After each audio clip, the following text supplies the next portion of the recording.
Jesus Christ versus Hannibal. You know Hannibal Lecter, the one who eats human beings with some soy sauce. They reduce the biggest and most attractive characters in your history. What can we learn from these two figures? I understand. Saul, who later is named Paul, is the first Roman convert.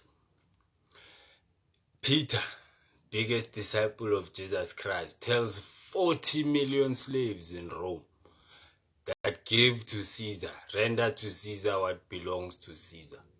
If London was dirty 1,000 years ago, Rome was even dirtier because of Rome had nowhere for its sewage to pass. And today it's this conqueror. You understand? So Saul gets his head cut off for dissent. Same charge as Peter, but Peter insists on being crucified upside down. That's what people need to know about crucifixion. Crucifixion was just a punishment of a crime, an abolishment. Saying that you are a king in Roman or a god in Roman territory was an unforgivable offense. So some say Jesus knew that when he runs into the temple and starts whipping people and say that this is a house of worship, that he was actually hoping to bring out the same results that came out, you know. So Jesus again is supposedly that his church was funded by women. Mary Magdalene is Mary Magdalea from Magdalea, who was a fisherwoman, and Jesus's biggest funders. Let's look at the characteristics of people that Jesus kept around him. Was Thomas not a taxman who would take money and then give it to Judas? But they say Jesus was covered in unsavory characters. When he makes a man walk, when he makes a man see, he makes them in unrecognizable places by elites. You know, when he turns water into wine, by the time he arrives at Jerusalem on a donkey, when he arrives, people are screaming his name before he goes into the temple. The Messiah, the Messiah, the Messiah. Understanding me? And then he walks in the temple and whips people.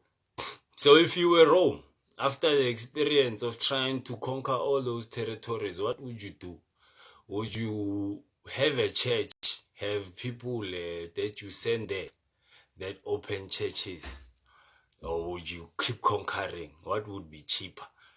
Hannibal walks through Spain, takes a boat through France, keeps clobbering people through Italy. His battle ends at the gate of Rome. Rome and Carthage had better boats. Rome would lose to Carthage every time in a naval battle, and then Rome copied their boat. Or what makes it so good? I understand. And then that's when Rome was able to compete on the sea. But now, imagine coming from North Africa through the European winters and go all the way to the gates of Rome. So what Rome does is when he's at the gates, Rome sends an invading force to surround Carthage.